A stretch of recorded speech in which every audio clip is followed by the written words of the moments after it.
Everyone welcome to the teaching exam में एक बार फिर से हमारे चैनल पर आप सभी का स्वागत है। दोस्तों, आज हम लाए हैं कि लिवाई गोस्की का सामाजिक संस्कृति का सिद्धांत, जो कि बहुत महत्वपूर्ण मनोवैज्ञानिक है और इनसे रिलेटेड एक या दो क्वेश्चन हर यूपीटेट या सुपरटेट या सीटेट में टीचिंग एग्ज़ाम से रिलेटेड कोई भी पेपर हो तो उससे ये आते ज़रूर हैं। तो इसलिए हम बताने वाले हैं लेवी गोस्की के बारे में। इन्होंने कितना सिद्धांत दिया, क्यों दिया, ये कहाँ के मनोवैज्ञानिक थे, इन्होंने कितना फेमस हुए थे, ये सब आप इनके बारे में आप सभी को बताने वाले हैं। चलिए टाइम वेस्ट ना करते हुए अब स्टार्ट करते हैं हमारा लेवी गोस्की के बारे में।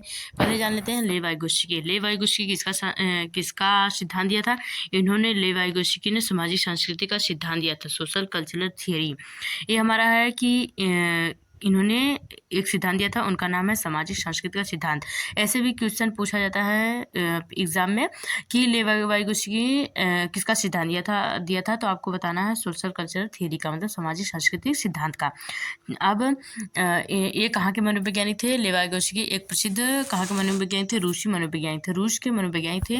उन्होंने बताया कि बच्चों का सीखना और मानसिक विकास समाज और संस्कृति के प्रभाव से होता है। इस सिद्धांत को सामाजिक सांस्कृतिक सिद्धांत कहा जाता है।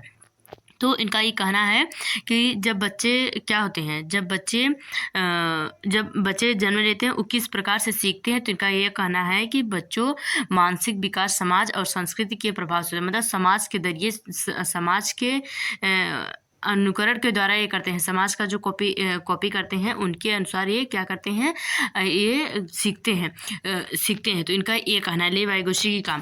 और नेक्स्ट देख लेते हैं कि वाई गोस्की के अनुसार बच्चा दूसरों लोगों के साथ बातचीत और सहयोग से सीखता है। वही हम बोले ना कि जो बच्चा है कि दूसरों के व्यवहार से, दूसरों के देख कर ही बच्चा क्या करता है, इनको क्या करता है कि सीखता है। बच्चों उनके जैसे सीखता है। जैसे एग्जाम्पल भी लिए हैं कि माता पिता, शिक्षक और मित्र बच्चे के सीखने में महत्वपूर्ण भूमिका निभाते हैं। जो माता पिता और शिक्षक और मित्र बच्चों के सीखने में क्या करते हैं, महत्वपूर्ण भूमिका निभाते हैं। और इनका ये कहना है कि जैसे माता पिता, शिक्षक और मित्र बच्चे के सीखने में क्या करते हैं, महत्वपूर्ण भूमिका निभाते हैं। और अंतःक्रिया मतलब इंटरेक्शन करके बच्चा क्या करता है, सीखता है। यानी सामाजिक अंतःक्रिया के बाद विकास होता है। इनका कहना है कि सामाजिक अंतःक्रिया के बाद बच्चों का विकास होता है, जबकि पियाजे क्या मानते हैं कि पहले विकास होता है, बाद में क्या होता है, अधिगम होता है इनका कहना। और लेवी गोस्की का कहना क्या है कि इनका कहना है कि पहले अधिगम होता है फिर विकास होता है, उल्टा ये कहते हैं। और जीन पियाजे कहते हैं पहले विकास होता है और बाद में अधिगम होता है। ये आपको क्या करना है, एकदम याद करना है कौन पहले क्या कहता है। तो जीन पियाजे आपको कहना है, इसका हम ट्रिक बता दें। जो पियाजे हैं, जैसे हमारे ये पियाजे हो गए, जब पी है तो ये जान लीजिए कि वह, मतलब ये छुट्टी की मात्रा इसमें भी लगा है। और विकास, तो ये जान लीजिए कि विकास हो गया पहले और बाद में क्या हो गया, अधिगम। और सामाजिक अंतःक्रिया के बाद क्या करते हैं, विकास होता है। इनका कहना है कि पहले अधिगम होता है फिर विकास होता है। अब नेक्स्ट देखते हैं हमारा क्या है, संस्कृति की भूमिका। इनका यह कहना है कि रोल ऑफ कल्चर। हर समाज की अपनी भाषा और परंपराएं और मूल्य होते हैं। सही बात है। बच्चा इन्हीं के माध्यम से सोचने और सीखने का तरीका विकसित करता है, ये भी सही है। और नेक्स्ट देखते हैं हमारा क्या है, वाई गोस्की के कॉन्सेप्ट देख लेते हैं। इनका कॉन्सेप्ट क्या क्या है। वाई गोस्की कितने कॉन्सेप्ट दिए हैं, उन्होंने 2 कॉन्सेप्ट दिए हैं, जो कि एक हमारा जेडपीडी होता है। जेडपीडी कहते हैं, जेडपीडी का फुल फॉर्म होता है जोन ऑफ प्रोक्सिमल डेवलपमेंट होता है जेडपीडी का। यह वाई गोस्की सिद्धांत का सबसे महत्वपूर्ण भाग होता है। यह क्या होता है, महत्वपूर्ण। इनका अर्थ क्या होता है, समझ लीजिए कि इनका अर्थ होता है कि वह अंतर जो बच्चों की स्वयं करने की क्षमता और विकसित किसी बड़े या शिक्षक की मदद से करने की क्षमता के बीच होता है। इनका यह मतलब है कि जो स्वयं करने की क्षमता और किसी बड़े या शिक्षक की मदद से करने की क्षमता के बीच जो होता है, बीच जो सीखते हैं, उन्हीं को क्या कहते हैं, जेडपीडी होता है। तो जैसे हम समझाते हैं आप सभी को, जैसे हमारी 20 की उंगली होती है। 20 की उंगली मतलब एक हमारे एक हो गई बड़ी, क्या होगी, बड़ी हो गई, और एक हमारी क्या हो गई, छोटी हो गई। ये 3 उंगली हो गई बीच, ये वाली हमारी की बीच हो गई, ये हमारी बीच की हो गई।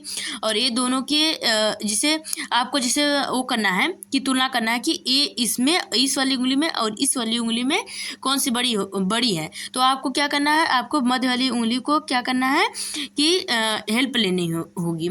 हेल्प लेते हैं तो इसी को हम क्या कहते हैं, इन दोनों के बीच की तुलना को क्या कहते हैं, जेडपीटी। समझ में आया जेडपीटी क्या होता है हमारा। हाँ, अब एग्जाम्पल दूसरा देख लेते हैं कि अगर बच्चा अकेले गणित का सवाल नहीं कर पा रहा है लेकिन शिक्षक की मदद से कर लेता है तो इसे क्या कहते हैं, जेडपीटी का एक हमारा क्या है, जेडपीटी का एक हमारा क्या हो गया, ये हमारा क्या हो गया, एक उदाहरण हो गया जेडपीटी का। और दूसरा देखते हैं कि हमारे एक के हमारे स्कॉप फोल्डिंग। स्कॉप फोल्डिंग का हमें इंग्लिश में याद करना है। अगर स्कॉप फोल्डिंग आप हिंदी में याद कर लेंगे तो आपको समझ ही में नहीं आएगा कि क्या होता है। इसको पाड़ कहते हैं, इसको ढांचा कहते हैं, इसे संकेत कहते हैं। इसे स्कॉप फोल्डिंग को अगर याद कर लेंगे तो सभी का मिलाकर एक होगा स्पेलिंग स्कॉप फोल्डिंग। तो स्कॉप फोल्डिंग का मतलब ये होता है जब शिक्षक या माता पिता बच्चों को थोड़ी थोड़ी सहायता देकर किसी काम को सिखाते हैं तो इसे स्कॉप फोल्डिंग कहते हैं। जैसे मदद करते हैं, जब कोई भी हमारा बड़ा हो या छोटा हो, अगर वो हमारा मदद करता है काम करने के काम जो हम करते हैं उसमें थोड़ा थोड़ा हेल्प करके हमें सहायता प्रदान करते हैं तो इसमें हम क्या कहते हैं, स्कॉप फोल्डिंग। तो जैसे जैसे बच्चा सीखता है सहायता धीरे धीरे कम कर दी जाती है। सही बात है, जैसे जैसे बच्चा बड़ा होता है उसको ज्ञान होता जाता है कि हमें क्या करना है, कैसे करना है। तो उसी हिसाब से जैसे माता पिता कम कर देते हैं, सहायता हेल्प कम करना स्टार्ट कर देते हैं, मतलब कम करते हैं।